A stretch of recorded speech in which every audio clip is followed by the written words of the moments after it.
What's going on, everybody? Browns gratification here. We're going to be talking about the Cleveland Browns and if they can upset the Steelers this Sunday night, 8:15 p.m. Eastern Time.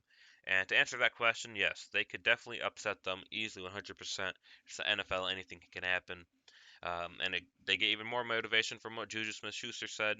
So it's going to be interesting. Really hope someone hits him because he needs to be shut up. And yeah, but let's talk about the players. Ronnie Harrison's for sure out, so it's Kevin Stefanski, Kadarius Hodge, and Joel Bitonio, and as well as Donovan Peoples-Jones. Right, he had the concussion last game, so he won't make it. Harrison Bryant might be able to play.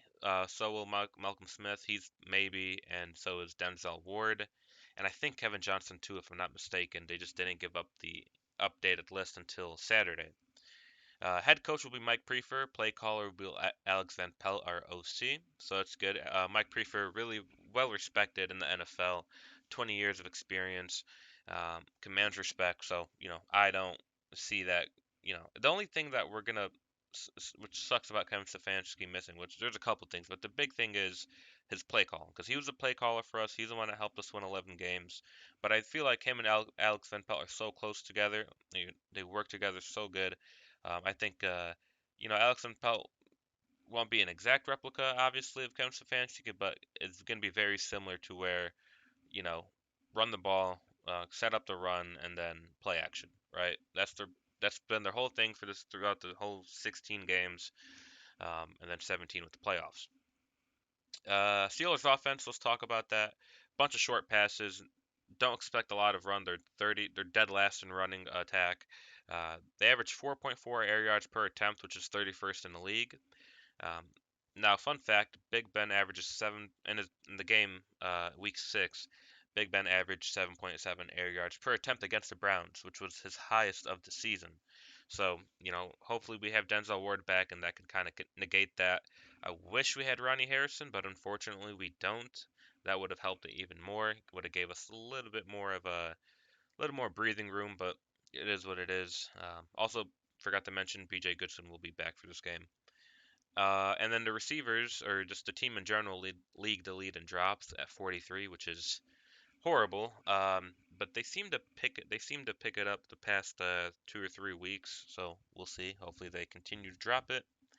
Um, Defensively, got to watch out for T.J. Watt and Cameron Hayward. They're going to be there, um, healthy, healed up, ready to go. We're going to be missing Joel Bitonio, but luckily he doesn't play on the outside. He plays on the inside. But Cameron Hayward you still got to watch out for him. I think he plays on the inside a lot, actually, if I'm not mistaken. Um, Now, Stephon Tuitt, you still have him, right? You're just missing Bud Dupree, if I'm not mistaken. Stephon Tuitt, yeah. So he'll be there. Just Bud Dupree and Devin Bush are the two main defensive players that you guys are missing, or that we are missing rather. Or sorry, that they're missing, not we. That'd be great if we had them, but we don't. Minka Fitzpatrick, watch out for him. Always a sneaky player, great ball hawk. I will give it credit to Baker Mayfield. He did do a good job on tricking Minka Fitzpatrick, keeping him a little quiet for the most part. So got to look into doing that more often. So again, Steelers offense, watch out for the big play because they could dump it off, 3 or 4 times, run it, and then out of nowhere do a play action, which they don't do a lot. They do actually the least in the whole league with like 40 play action attempts the whole season. But watch out for that because they might try to trick you, knowing that this defense is a little lackluster in some parts of the game, in some aspects um, of the game. Sorry, I can't speak right now. Moving on, Browns offense established that run. Ever since I would say what the Redskins game, or even maybe before that, the Pittsburgh Steelers run defense has been atrocious and been getting worse week by week. So establish that run. Stick to what got you to the dance. Don't make Baker Mayfield throw it 30, 40, 50 times unless for some reason that they manage to stop both Kareem Hunt and Nick Chubb. Then you got to think of something, which I'm sure they have ready uh, in their back pocket just in case anything happens. Um, yeah, so establish the run, play action, run inside the B gap. That's the problem that the Steelers haven't stopping. You know, they have trouble stopping the run, obviously, but the B gap is where they get beat a bunch of the times. Um, you got to combat Cameron Hayward, T.J. Watt, Stephon Tuitt. You got to think of something. Bunch of tight ends, right? Kind of chip them and run 5, 10 yards for a catch.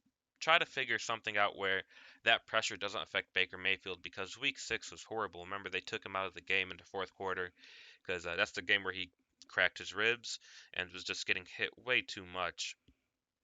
Now, the offensive line for the Browns is number one in the league. So, and they are, unfortunately, we don't have Joel Bitonio, right? But I think we should be fine. We have four great offensive linemen. Hopefully, they could kind of hide Michael Dunn, who's going to be at left guard for us.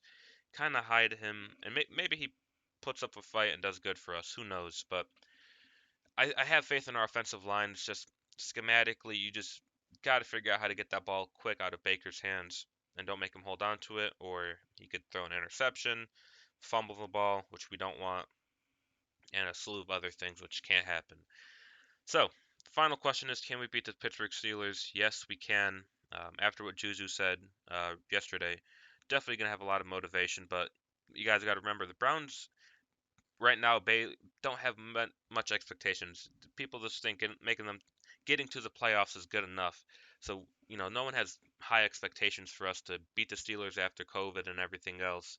So they can play loose. I think the pressure is on the Steelers because by the way that they're speaking, they're underestimating us, and that's the last thing you want to do. So they play with pressure. They come in tight. They make a mistake here and there, and we got to capitalize. So I think when it comes down to it, um, whoever wins the turnover battle wins this game. Because I think it'll be, I don't want to say a shootout. It's not gonna be like a 45-45 game. Um, I think it could be 21-28 or 27-24, something like that. Something that's going to be like down the wire, fourth quarter, one last drive, what do you got type of game, which will be fun and nerve-wracking to watch. So yeah, can't wait to watch it. 8:15 p.m. Eastern Time. Thank you guys for watching. Like, favorite, subscribe, and peace.